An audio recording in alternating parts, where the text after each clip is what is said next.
Hello everyone, Luke Smith here.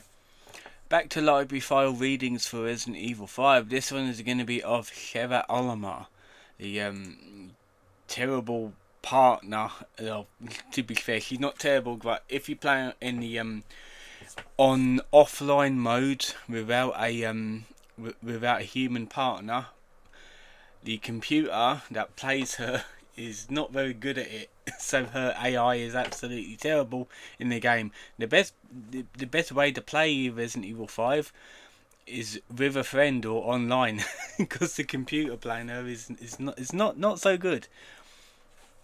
So I'm not going to read the first bit, because that's the same as Chris's bit. It's just saying, oh, please don't take this as face value.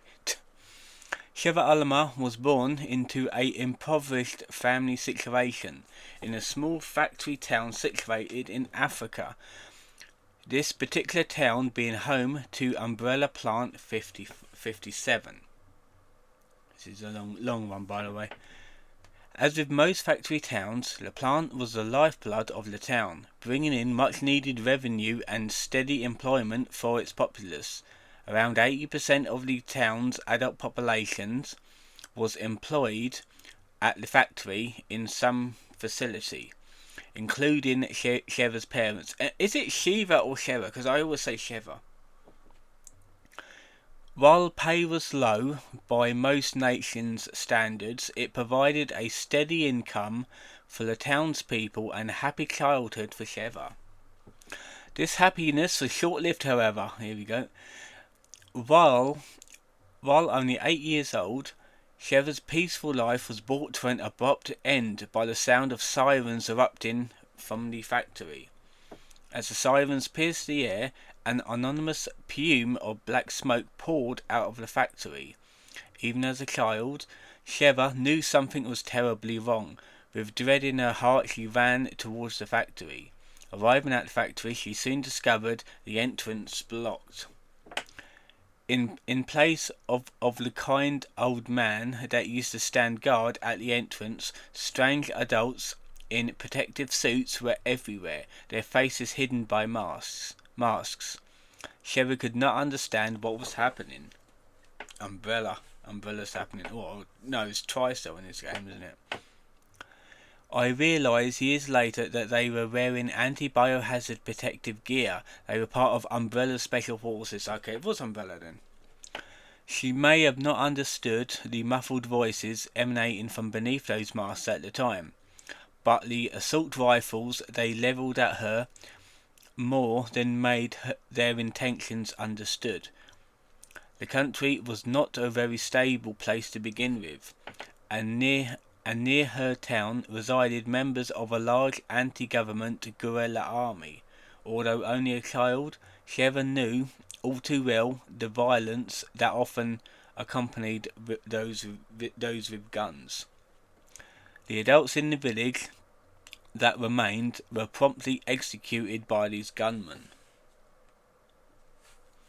Sheva was spared the same fate thanks to the vigilance of a neighbour who was able to get her back to her parents' home unnoticed. Thus began the longest night in Sheva's life. Crippled by fear, she could only wait and pray for her parents' returns. The night passed and the new day dawned, but they still did not return. As night on another day fell, she sensed a presence outside her home. Unable to contain her relief and joy, she ran to the door to greet her parents. As she swung the door open, crying aloud with joy, she was soon met with disappointment and confusion. For at the door were not her parents rushing to embrace her, but her uncle, with a look of shock and horror painted upon his face. His words crushed any hope that she had. "Your parents are dead. There was an accident at the factory." God fucking damn, Jesus Christ, she's got a harsh story, ain't she? Taking anything of value left in the house, her uncle then took Sheva to live with his family, taking her away from the only home that she had ever known. Her life with her uncle would be brief. Not only was her uncle's family extremely poor, but she also had 7 children, or he also had 7 children of his own to care for. Even though Sheva was a blood relative, he probably never would have come for her if he hadn't thought he would receive financial compensation from the factory. That compensation never came. Umbrella never gave out any payment, so it was an umbrella factory then. And soon her aunt and uncle were unable to feed her. Life was hell for Sheva. Not only she was on the verge of starvation, she yearned to be with her parents again. In her grief, she became fixated on the notion that they were still alive. As the days passed, this grief grew so strong to the point where she could think of nothing else. She knew she had to find them. So one night, as the moon bathed the savannah in silver, Sheva ran away from her uncle's house and headed back to her hometown and the life that was stolen from her. The thought of her parents drove her on, but the expansive savannah is a harsh environment for one so young and so small. During her second night, she began to feel the effects of malnutrition. Unable to find food, Sheva soon collapsed. Remember, she's like 8 doing this. A night in the savannah was not a quiet affair. The sound of animals plodding along, beasts howling at the moon, insects chirping and buzzing about, and that dry wind soaring through the grass. Sheva considered them all with wonder. She had grown up in a town. She had grown up in a town and was unaccustomed to her new surroundings. Though the cacophony of strange noises, Sheva picked up a sound that was quite familiar to her. She had heard the low rumbling of an engine and the sounds of tires cracking over the dirt. A truck pulled up next to Sheva and a stranger got out of the passenger side and spoke to her. If she replied to him or not, she couldn't recall, but the man picked her up and placed her in the bed of the truck. Kidnapped her, it sounds like. The man that found Sheva was an anti-government guerrilla fighter. Oh, I got a feeling I know who this is. He provided her with food, shelter, and a place to call home. Unfortunately for Sheva, this good turn was accompanied by some bad news. She was told that the incident at the umbrella factory was not an accident. That the factory manufactured bioweapons and Umbrella was carrying out the final tests on its newer weapon at the dilapidated factory. Yep, that's the thing. Never work for Umbrella. It never works out good. The regular employees that worked there were unaware of what Umbrella was actually creating, and they paid for it with their lives, including Sheva's mother and father. After concluding the test, Umbrella took measures to conceal the entire affair, with the assistance of the government's army that destroyed the factory along with the entire town, effectively wiping the town Sheva had called home off the map. At this point, Sheva was filled with rage. She hated Umbrella and blamed them for her parents' deaths. And she hated the government for just rolling over at Umbrella's behest. It was at this moment that she decided to join the guerrillas in their fight against the government. Sheva had started out doing laundry, cooking meals and taking care of the other chores. Only after a few years with the guerrillas, she was given her first gun. She doesn't like to talk about her time with the guerrillas. Perhaps the memories are too painful, or maybe she's too ashamed of what she did there. One of her main duties with the guerrillas was to go into town and purchase supplies for the group. For 7 long years, Sheva stayed with the guerrillas. So let's see, like, she would have been, she's at 8, 9, 10, 11, 12, 13, 14, 15. She'll be at the time of this bit here. By this time she was a teenager. She had spent most of her known life with the guerrillas. Perhaps due to her age, when she went into town, the townspeople never suspected her of being a guerrilla fighter. It could be for this very reason that she was the one that they sent. Of course it was. I mean, she's too young to be a fighter. That's why people wouldn't suspect her. It was on one of these occasions, while she was in town, that a man approached her. He looked like a local, but spoke with a strange foreign accent. Handing her a piece of paper and speaking in a hurried voice, he stated, "Read this. If you believe what it says, come to the church in the back of the alley in 2 hours." After speaking these words, he disappeared into the crowd as quickly as he had appeared.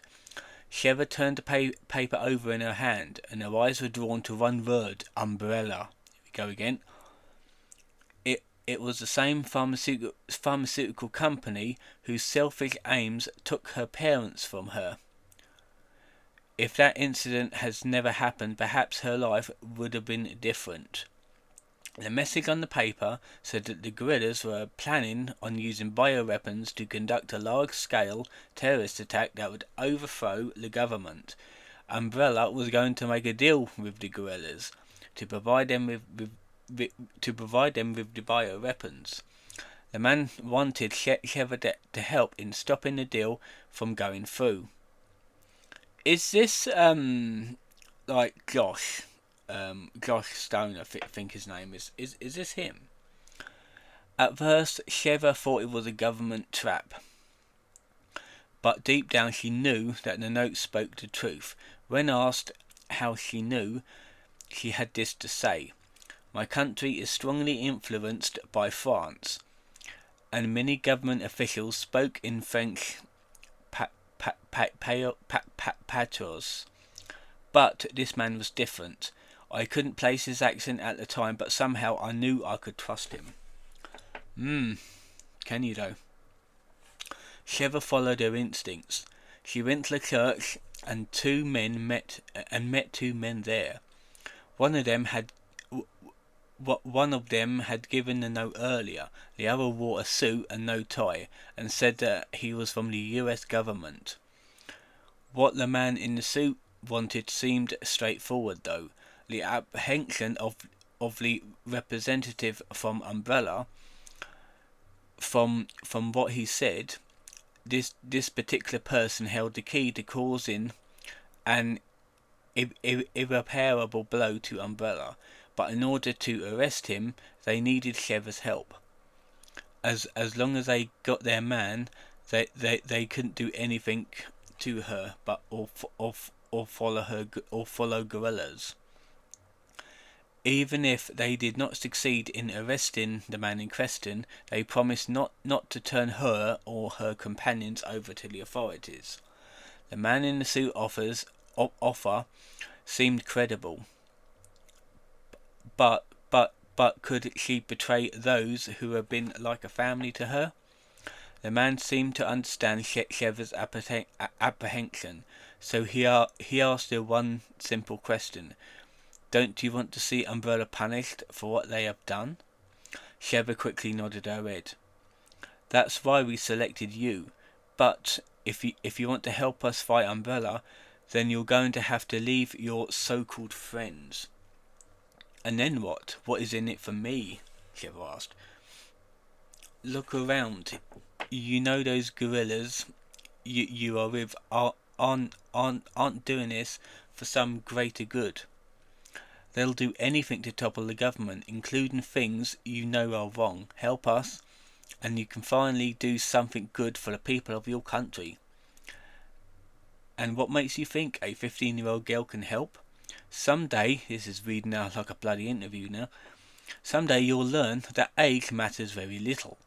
A person's life is not defined by age, but by the choices they make.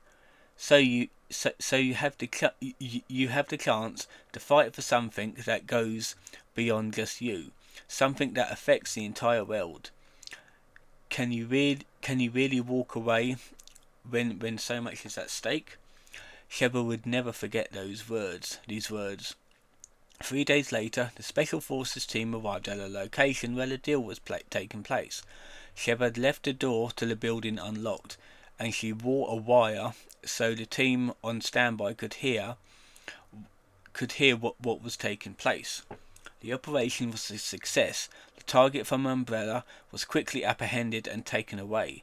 Sheva and the guerrillas were taken into the American Constitute, there to be released 2 days later with no charges pressed, just as promised. Recognizing Sheva's abilities, or perhaps moved by pity, the man in the suit offered Sheva the chance to start a life anew in America.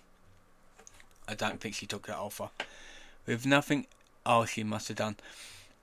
With nothing left in Africa for her, Sheva decided to take him up on his offer.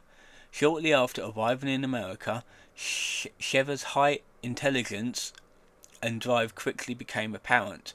She surpassed any and all expectations, even learning English to a native level in a mere 6 months. Within 2 years of arriving in the US, she enrolled at a university. After graduating with high honours from her university, her legal guardian, the man in a suit, suggested that she join the newly formed BSAA to help others as she has been helped. Umbrella had already been dismantled many years prior, but Sheva had not let go to her hatred towards them and all others like them. After completing basic training, she was assigned to the unit led by Josh Stone. Here we go, this is him, where she trained with his unit for 8 months, learning everything she would need to know to survive in the field.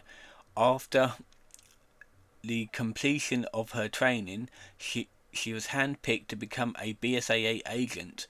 She is currently involved in operations throughout the world. And then obviously that will lead to send her back to Africa as Chris's partner, and they go and beat Tricell an Umbrella again. So yeah, that was another good read. A nice little lore drop right there. About 18 minutes, not so bad. So obviously the next one in this series will be next Tuesday. Getting through it quite good. Tomorrow obviously will be the 1st of October. Encyclopedia Dramatica reading, I think, and a TikTok video. So hopefully you've enjoyed this, and I'll see you guys then.